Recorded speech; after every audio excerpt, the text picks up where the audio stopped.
Hello students, how are you all? I hope people are doing good. चलिए आगे चलते हैं बेटा।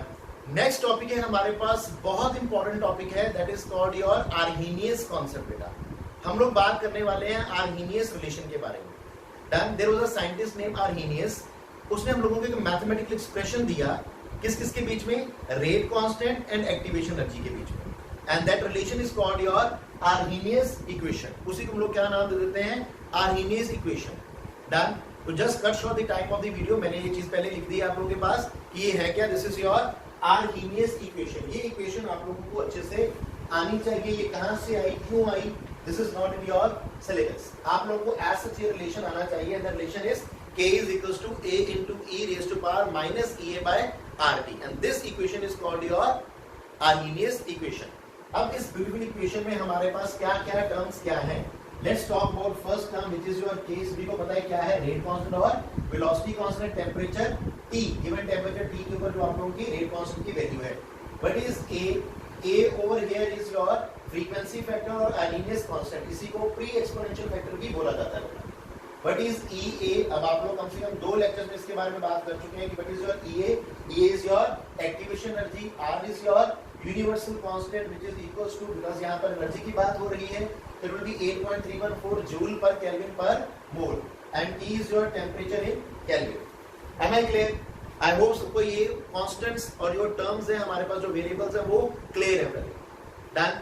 Shall I proceed now? चलिए। Now we can have a graphical representation between your K and T.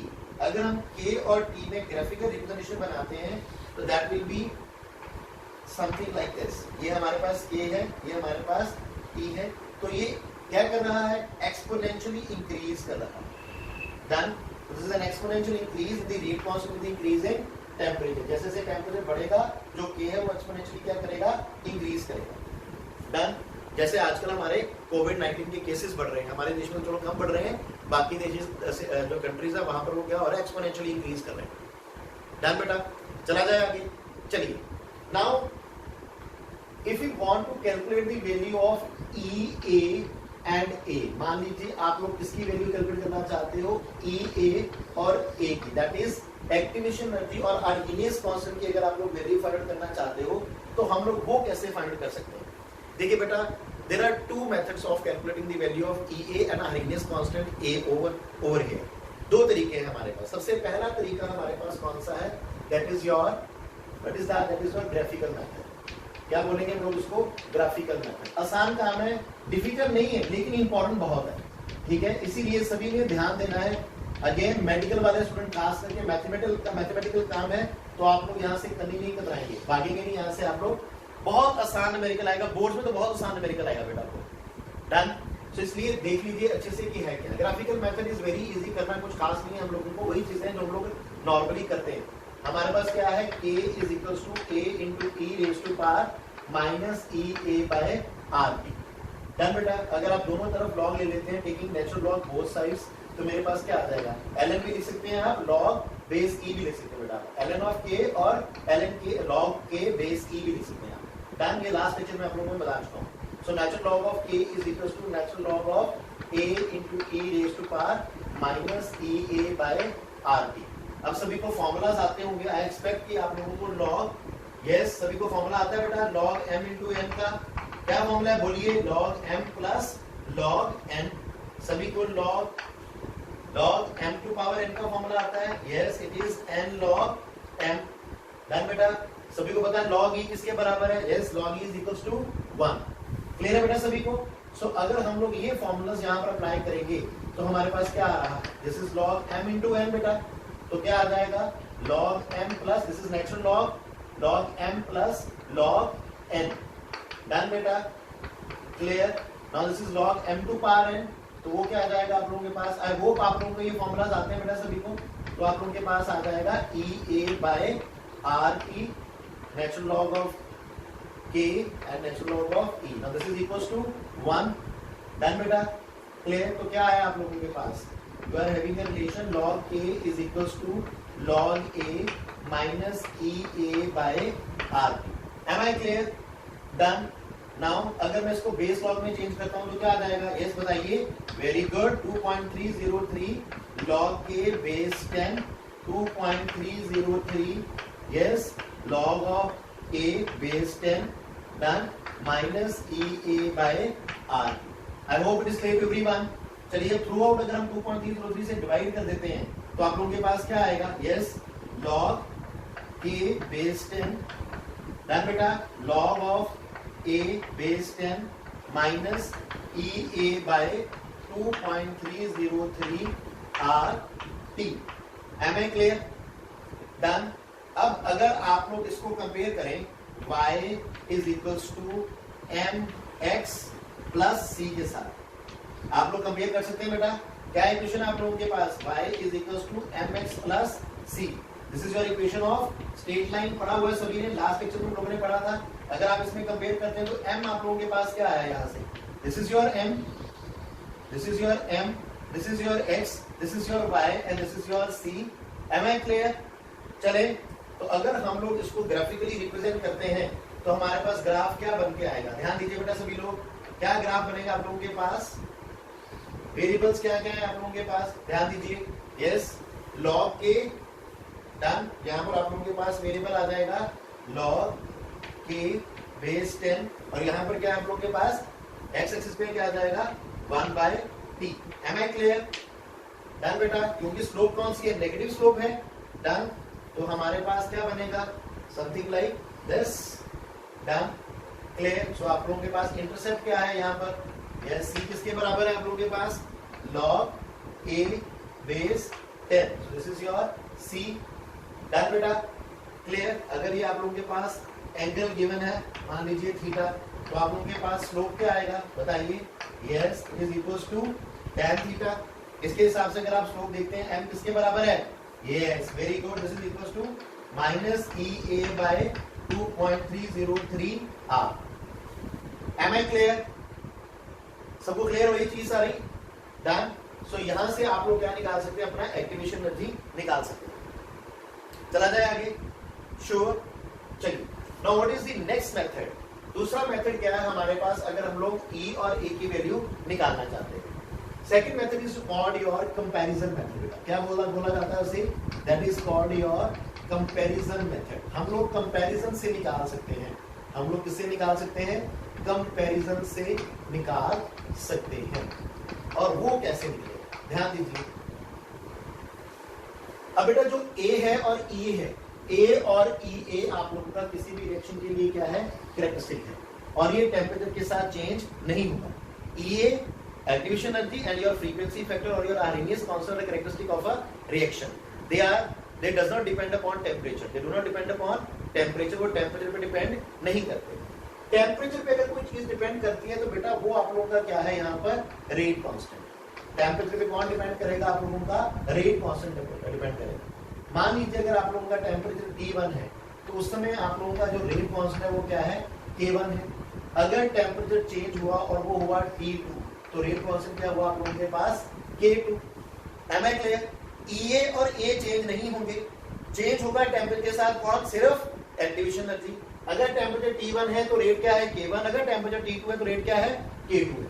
Clear? अगर ये चीज हम लोग पुट करते हैं इस रिलेशन में, मान लीजिए आप लोग इसको इस रिलेशन में पुट कर लीजिए, डन, तो क्या आएगा आप लोगों के पास? ध्यान दीजिए, कह रहे हैं राइट इट लाइक दिस। बेटा ध्यान देना सभी लोग, लॉग के बेस 10 1, आप लोग K1 ले रहे हैं, log A base 10 minus E A by 2.303 r 1/T1। जब टेम्परेचर T1 था, रेट क्या है? K1 है। A और E क्या है? Characteristic of the reaction. R अपने पास क्या है?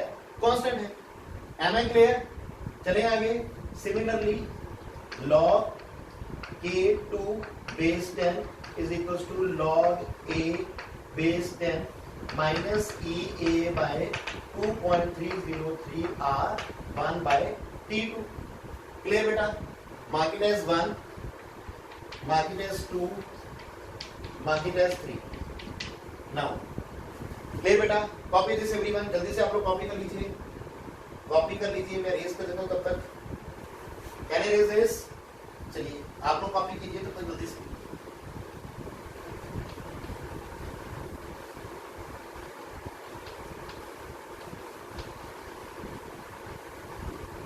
आई होप आप लोगों ने कॉपी कर लिया बेटा सभी ने, वेरी गुड, सबका कॉपी हो गया।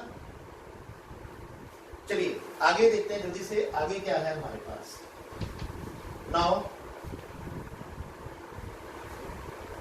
सब्ट्रैक्टिंग, क्या करेंगे आप लोग? सब्ट्रैक्टिंग यस 1 फ्रॉम और 2 फ्रॉम 3, सब्ट्रैक्टिंग 2 फ्रॉम 3 क्या आएगा आप लोगों के पास? ध्यान दीजिए, log k2 minus log k1 base 10 is equal to, अगर आप माइनस करेंगे तो क्या ये log और a और log a आपस में कैंसिल आउट हो जाएगा? आई होप आप लोगों को क्लियर है ये चीज, श्योर। तो क्या आएगा आप लोगों के पास? E A by 2.303 r 1 by t1 minus E A by 2.303 r 1 by t2। I hope आप लोगों को ये क्लियर है। आप लोगों ने क्या किया बेटा? This minus this, log of k2 minus k1, अब ये सारा लिखेंगे log of a minus a by 2.303 r 1 by t2 minus log a plus a by 2.303 r 1 by t1। तो ये और ये कैंसिल आउट हो जाएंगे, इसका साइन चेंज होकर प्लस आ जाएगा, तो मैंने इसको पहले लिख लिया। Am I clear? I hope आप लोगों को इतना आता है मैथमेटिक्स। मेडिकल वाले बच्चे ध्यान देना बेटा, क्लियर है बेटा? चला आगे, know what is this? log m minus log n, तो आप लोग क्या लिख सकते हैं? log m upon n, then बेटा क्लियर, यहां से क्या आप लोग इसको इस तरह से लिख सकते हैं, ई ए 2.303 r yes 1 by t1 minus 1 by t2, और this can be written as log k2 by k1 base 10 then e a by 2.303 r t2 minus t1 upon t1 into t2। am I clear beta? Sure. So this is the relation, right beta? This is your very important relation जो कि आप लोग बहुत जगह पर इसको काम में लाएंगे। डन, तो आप लोग इससे एक्टिवेशन एनर्जी भी निकाल सकते हैं। डन, यहाँ से आप लोगों के पास क्या आ जाएगा? एक्टिवेशन एनर्जी आ जाएगा। कंपेयर करने के बाद you will be able to find your activation energy. यहाँ से आप लोगों के पास एक्टिवेशन एनर्जी आ जाएगा, और ये जो एक्टिवेशन आप लोगों की एनर्जी यहाँ से आएगी, इस एक्टिवेशन की energy value given temperature T1 और K1 rate constant K1। Done, आप लोग तीनों चीजें पुट करेंगे कहां पर? यहाँ पर पुट कर दीजिए आप लोग।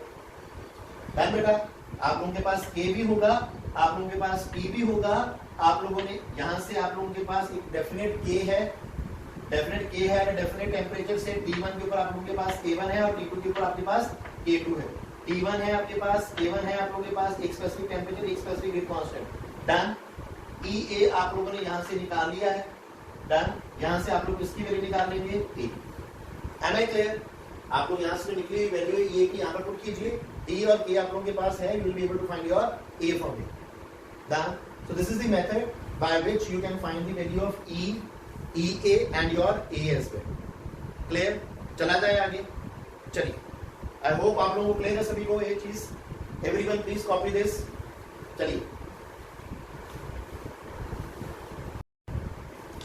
चलिए बेटा आगे चलते हैं। अभी हम लोगों ने बात करा किसके बारे में? आर्हीनियस इक्वेशन के बारे में। अभी हम नेक्स्ट बात करने वाले हैं किसके बारे में? टेम्परेचर कोएफिशिएंट के बारे में। और इसके बारे में आप थोड़ा सा ऑलरेडी पढ़ चुके हो। कौन सा लेक्चर था? Factors affecting the rate of reaction, जहां पर हम लोगों ने पढ़ा था टेम्परेचर कैसे प्रभावित करता है, अफेक्ट करता है आप लोगों के रेट ऑफ रिएक्शन को। और हम लोगों ने वहां पर क्या पढ़ा था? यस, हम लोगों ने कहा था कि rate of reaction almost double और triple itself for every 10 degree rise in temperature और 10 kelvin rise in temperature. Is it clear? चला जाए आगे, चलिए उसी चीज को थोड़ा सा और इलेबोरेट करते हैं। So what is your temperature coefficient? अगर आप टेम्परेचर कोएफिशिएंट को डिफाइन करते हैं तो by definition what is your temperature coefficient? हम लोग क्या कह सकते हैं बेटा कि it may be defined as, क्या डिफाइन करेंगे? It may be defined as the ratio, it may be defined as the ratio of the specific reaction rates of the reaction differing, yes beta, differing by 10 degrees Celsius or 10 Kelvin. So it may be defined as the ratio of the specific reaction rates of the reaction differing by 10 degrees Celsius or by 10 Kelvin. Am I clear? Done.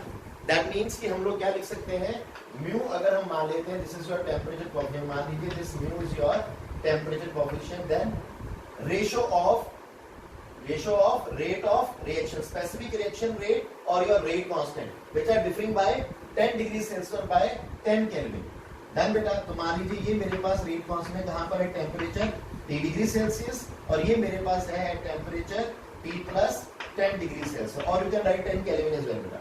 तो इस ratio को आप लोग क्या नाम देंगे, temperature coefficient. Clear बेटा।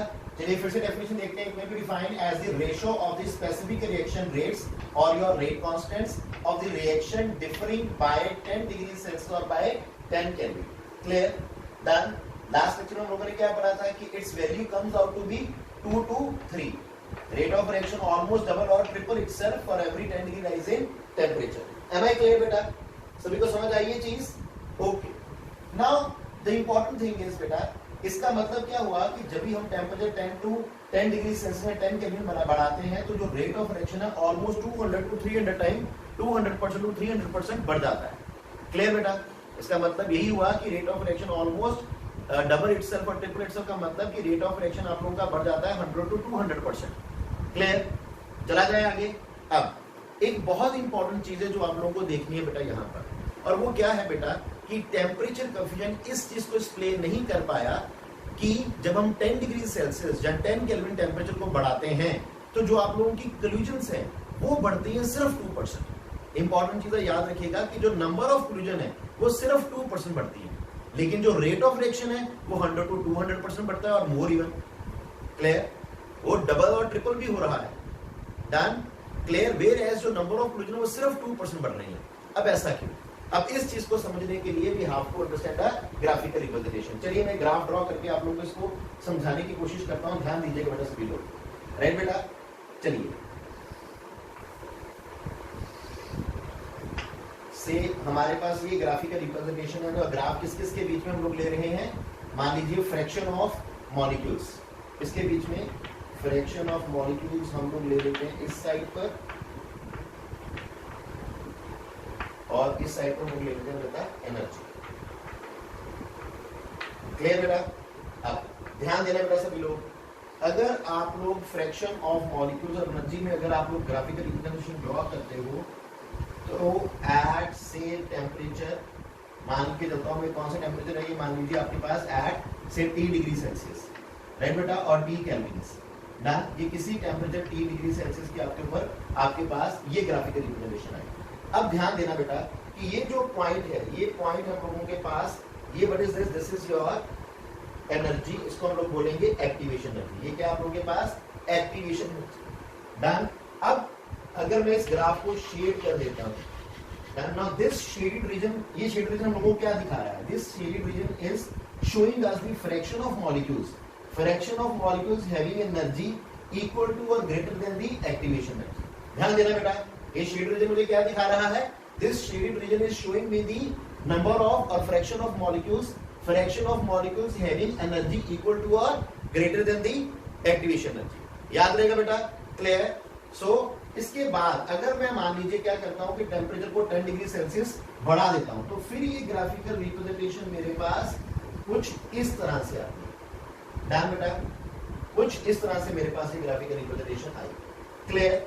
अब इस ग्राफिकल रिप्रेजेंटेशन से हम लोगों को क्या पता चल रहा है, नंबर 1, यहाँ पर आप लोगों ने क्या किया, टेम्परेचर को बढ़ा दिया और टेम्परेचर हमारे पास यहाँ पर कितना है, T plus 10 degree Celsius. Clear बेटा? डन। अब अगर आप लोग इसी चीज को और देखते हैं ध्यान से, तो आप लोगों का जो ग्राफिकल रिप्रेजेंटेशन आ रहा है उसके हिसाब से ये जो मेरे पास मॉलिक्यूल्स आए which are having fusions, which are having process को और अच्छे से हम लोग बना लेते हैं। थोड़ा सा ध्यान देना बेटा, इसको आप लोग थोड़ा सा यहाँ से ही और फ्लैट कर लेते हैं हम लोग ग्राफ को थोड़ा सा। Let's see, let us do like this. Done बेटा? तो ये जो मेरे पास अब रीजन आ रहा है, ये वाला सारा, this is shaded region plus this shaded region. Now this complete shaded region is showing me the fraction of molecules having energy equal to or greater than the activation energy. Am I clear? Done. तो ये मेरे पास shade reason क्या दिखा रहा है, उन fraction of molecules को दिखा रहा है जिनके पास जो एनर्जी है, जहां तक वो एक्टिवेशन एनर्जी के बराबर है, जहां पे वो एक्टिवेशन एनर्जी से क्या है, ज्यादा है, and hence they will be resulting in the product formation. Am I clear? Done. So हुआ क्या इन एक्चुअल प्रैक्टिस, आप लोग क्या कहेंगे कि जब आप लोग टेम्परेचर को 10 डिग्री सेल्सियस बढ़ा देते हैं तो फ्रैक्शन ऑफ मॉलिक्यूल्स, ध्यान देना बेटा, fraction of molecules having energy equal to और ग्रेटर देन एक्टिवेशन एनर्जी, वो इंक्रीज कर जाते हैं। डन बेटा। अब देखो ये डबल से भी ज्यादा हो गए। क्लियर? इस कारण से हम लोग बोलते हैं कि जो आप लोगों का रेट ऑफ रिएक्शन है, जहां आप लोगों का रेट कांस्टेंट है, वो अपने आप को इंक्रीज कर लेता है फ्रॉम 2 to 3 टाइम्स, और हम लोग बोलते हैं बाय 100 और 200% तक। क्लियर बेटा? आई होप आप लोगों को क्लियर है ये चीज। डन? पक्का? चलिए याद रखिएगा, ये इंपॉर्टेंट कॉन्सेप्ट है बेटा, इसके ऊपर कई बार आप लोगों को क्वेश्चन पूछा जा सकता है। फॉर एग्जांपल हम लोग ये क्वेश्चन कर लेते हैं। मान लीजिए आपके पास क्वेश्चन आ गया कि फॉर अ पर्टिकुलर रिएक्शन आप लोग को गिवन है, for a particular reaction the temperature coefficient, देखिए चलिए लिख लेते हैं। फॉर अ पर्टिकुलर रिएक्शन, मान लीजिए हमारे पास गिवन है for a particular reaction the temperature coefficient is set to, और आप लोगों को बोला गया है, डन बेटा, the rate of reaction is, से आप लोगों के पास कितना है, कुछ भी मान लीजिए x है एट टेम्परेचर, मान लीजिए 10 डिग्री सेल्सियस। डन। सो आपसे पूछा जाए what will be the rate constant, what will be the rate constant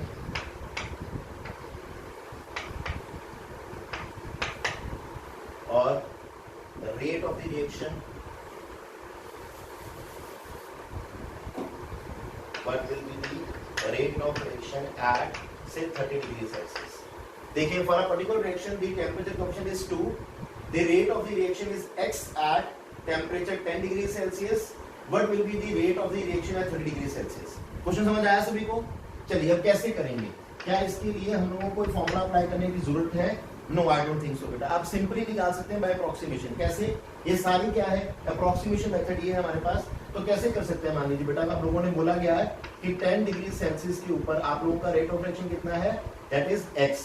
तो अगर आप इसका टेम्परेचर बढ़ाएंगे 10 डिग्री सेल्सियस तो कितना होगा, 20 डिग्री सेल्सियस। तो रेट ऑफ रिएक्शन अपने आप को क्या करेगा, डबल करेगा, as the temperature coefficient is given to be 2। 3 भी दिया जा सकता था यहाँ पर, 2.5 भी दिया जा सकता था बेटा यहाँ पर। डन बेटा। आप लोगों को ध्यान देना है कि आप लोगों को वहां पर टेम्परेचर कोएफिशिएंट क्या दिया गया है। अगर 2 दिया गया है दैट मींस कि जो रेट ऑफ रिएक्शन है वो अपने आप को क्या कर रहा है, डबल कर रहा है। डन बेटा। तो x से क्या बन जाएगा, 2x, जब टेम्परेचर कितना इंक्रीज करा, 10 डिग्री सेल्सियस। अगेन अगर आप लोग 10 डिग्री सेल्सियस और बढ़ा देते हैं तो रेट ऑफ रिएक्शन क्या करेगा, फिर से डबल, इसका डबल, इसका डबल, इसका डबल, तो कितना हो जाएगा 4x, and this 4x will be your answer. Done बेटा। क्लियर हो गया?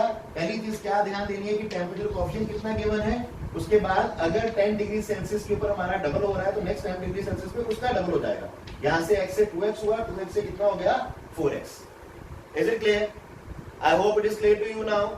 अब अगर आप चाहें तो ये फ्रैक्शन ऑफ मॉलिक्यूल्स भी निकाल सकते हैं।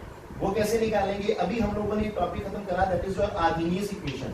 क्या थी आप लोगों के पास आर्हेनियस इक्वेशन? कौन बताएगा? Yes, what is your Arrhenius equation? That is K is equals to A into T raised to power minus EA by RT, right बेटा? अब अगर आप लोग K by A लिखते हो, this K by A represent your fraction of molecules, ये represent कर रहा है fraction of molecules having energy equal to or greater than your activation energy। Clear बेटा? डन। अब चलिए अगर मैं दोनों तरफ नेचुरल लॉग ले लेते हैं तो क्या आएगा, क्या आ जाएगा आपके पास? Yes, taking natural log both sides, आपके पास ये आ जाएगा बेटा। डन बेटा। अभी आप लोग इसको सॉल्व कीजिए तो क्या आएगा, log K by A is equals to natural log of, इसको सॉल्व कीजिए। अभी हम लोग लास्ट लेक्चर में भी करके आए हैं, तो आप लोगों के पास ये आ जाएगा नेचुरल लॉग ऑफ E क्या होता है, 1 होता है बेटा। तो ये log m to power n पता है सभी को? फिर से मैं फॉर्मूला लिखूं, log m to power n क्या आ जाएगा, n log m, और log E कितना हो जाएगा आपके पास, natural log of E is 1। Clear बेटा? ये आ गया आप लोगों के पास? श्योर? अभी क्या मैं इसको बेस लॉग में चेंज कर सकता हूं? यस, करिए इसको बेस लॉग में चेंज कीजिए तो क्या आएगा आप लोगों के पास, करिए चेंज बेस लॉग में तो क्या आ जाएगा, yes 2.303 log K by A 10 minus E A by R T. तो क्या इसको ऐसे लिखा जा सकता है बेटा, log k by A base 10 minus E A by 2.303 R T. Am I clear? अब अगर आप दोनों तरफ एंटी लॉग ले लेते हैं, taking anti log now, taking anti log, तो हमारे पास क्या आ जाएगा बेटा, यहां से हमारे पास k बाय ए आ जाएगा। This k by A will be equals to anti log of, yes, anti log of minus E A by 2.303 RT, and this will represent your fraction of molecules having energy equal to or greater than the activation energy। ये क्या represent करेगा, fraction of molecules having energy equal to or greater than the activation energy। Am I clear? Sure. So from here we can find the fraction of molecules having energy equal to or greater than the activation energy। Done? चला जाए आगे। Sure. So that's all for the day now बेटा। आज हम लोगों ने temperature का effect पढ़ा रेट ऑफ रिएक्शन के ऊपर, एंड आई होप आप लोगों को कुछ समझ आया होगा। अगर किसी के कोई भी डाउट्स हैं, just leave your comments right in the comment box, we will be definitely discussing them as well. Clear? Next lecture में हम लोग बात करेंगे इनके न्यूमेरिकल्स के बारे में, और कुछ और चीजें हम लोगों को भी करनी है, उसके बारे में डिस्कस करेंगे। Thank you very much, that's all for the day बेटा।